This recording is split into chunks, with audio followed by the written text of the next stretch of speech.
Foucault's pendulums not only disprove globe Earth and prove that the Earth isn't spinning, but it also shows how desperate debunkers of flat Earth are. So I always like to say they change their model. And what I mean by that is their model's never consistent. If you ask airplane pilots if they have to calculate for curvature of the Earth, if they have to dip their nose because the Earth is spinning on an axis, and so they have to dip down to calculate for curvature, they say no. You ask them what day they learned that in pilot school. They go, we don't do that. I'm a bartender. I meet pilots all the time. I've actually asked the Blue Angels this before. The Blue Angels come to Seattle every year. When I was in college, I was bartending, and even after college, and I got to meet the Blue Angels on multiple occasions. And I asked them straight up, do you calculate for curvature? Do you calculate for spin? They're like, no, we just don't do it. Now, I almost got fired for that and got in trouble. And I was like, well, first of all, why is it bad to ask questions, and why is it bad to ask government employees questions? They're like, oh, you shouldn't act, like, you gotta give them respect. Why? They're government employees first and foremost. They make taxpayer money. Like, we act like they're doing some great service. I mean, they fly these planes, okay, but they're not calculating for curvature. I don't understand. They're either doing it or they're not.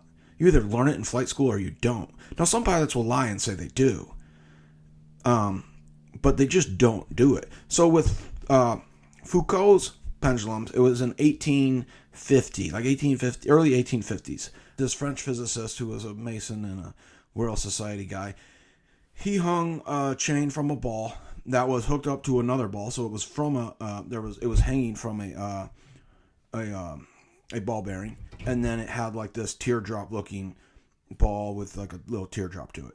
And he sets it up so he puts things around the pendulum and then pushes it with his hand or uses a motor to push it into motion, and then the Earth is allegedly spinning below it. And when it hits over the little dominoes, it proves the Earth is spinning. Well, not so fast. Not so fast. It's on a ball bearing at the top. It's on a circle. So you're moving it. So we got to investigate what it's connected to. This is science, remember. Not only do we have to look at every aspect of that you're doing, we have to make it repeat and repeat and repeat. So you're going to push it in a certain direction. You can push it in the other direction, and we'll do the same thing. It will drift from side to side. You could do the experiment where you push it in another direction, and it will drift that way. It's just not repeated and repeated and repeated and getting the same result. It's just not. You can push it on the opposite direction of the Earth's spin, and it will drift that way. They say it doesn't, but it does. There's many experiments that people have done, and it showed that it didn't. It didn't prove Earth's rotation. It just didn't. It just doesn't prove Earth rotation. I've heard other people link to experiments that it was like 1 degree off.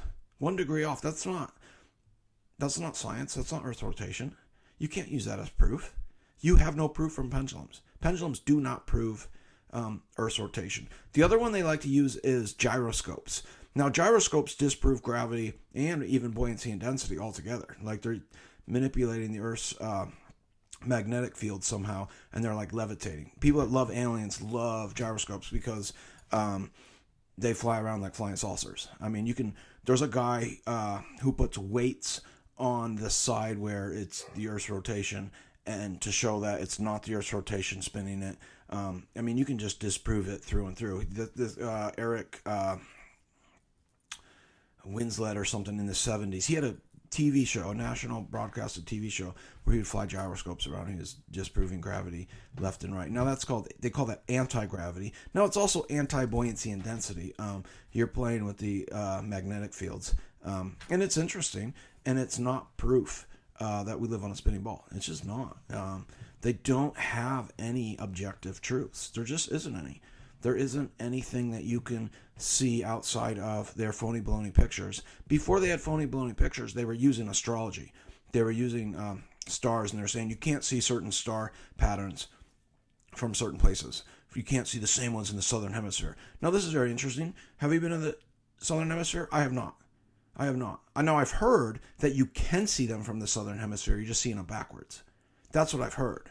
But people always say you can't see them. You're taking someone's word. This is faith, and this is a faith-based position on both sides. Everything is faith-based. Now, is your faith based on objectivity, objects that live in a subject? Okay. But is that subject controlled by government, and then you're only allowed to believe in the object based on the government's interpretation? That's religion. Even though they're hiding behind government, they're doing religion. They're taking subjectivity and they're saying all objects live in the government's definition of how we define them within our subject, within our science, and therefore it can't be wrong. Our theories have to be proofs. No, they don't.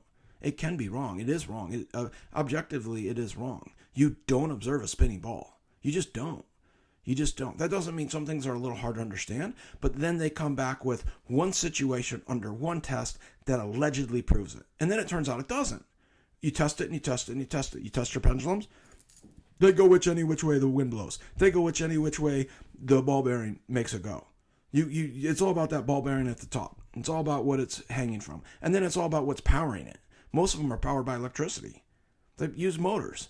And even the people that have looked into pendulums and say pendulums prove the curvature, that they go, yeah, okay. All the ones in museums use motors. Every single one. Every single one in a museum uses motors.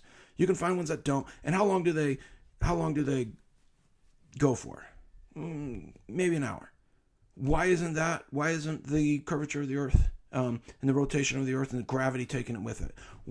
Why would you even be able to see it in the first place? Because if gravity is not affecting your airplane, if gravity is the reason why your airplane doesn't have to calculate for the Earth's rotation, because gravity just takes the airplane with it, it takes everything with it, and it just magically appears to be a flat Earth because gravity is just the answer of why we experience a flat Earth on a spinning ball. I mean, they just say, gravity, because you experience a flat Earth. That's what you experience. You don't experience a spinning ball. And then because government has possessed your brains to say that you do, you go, oh, wait, let me look at this experiment. Let me look at what government experiment disproves it. And it all turns out that the experiment is just hocus pocus. And then it disproves your other model. You don't have anything. You don't have any proofs. You don't have any objective proofs. You have theoretical theories. That's it. It's called globe earth theory. Your senses tell you it's flat. You feel it to be motionless. You feel it to be at rest with the heavens. The stars and the sun and the moon move. That doesn't mean you move. You want to be just like them so you can join them, so then you can tell people what to do and join their system so you can be better than other people. You want to evolve with the stars. You want to move into the stars. And you don't understand that that's what you're doing. People looking into it objectively go, okay, this is just a part of evolution where it's survival of the fittest, and then they're joining government so they can tell people that they're better than them under a certain system. Yeah, that's all it is.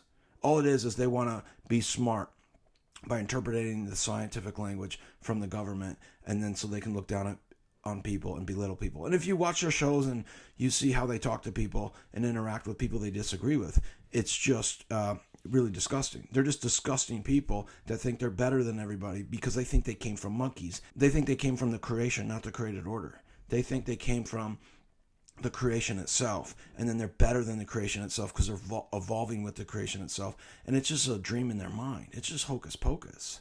It's just silliness. The earth is just not moving, and it's moving in their mind because they want it to be so they can say they're better than other people. And you're not. You're all the same, but a little different.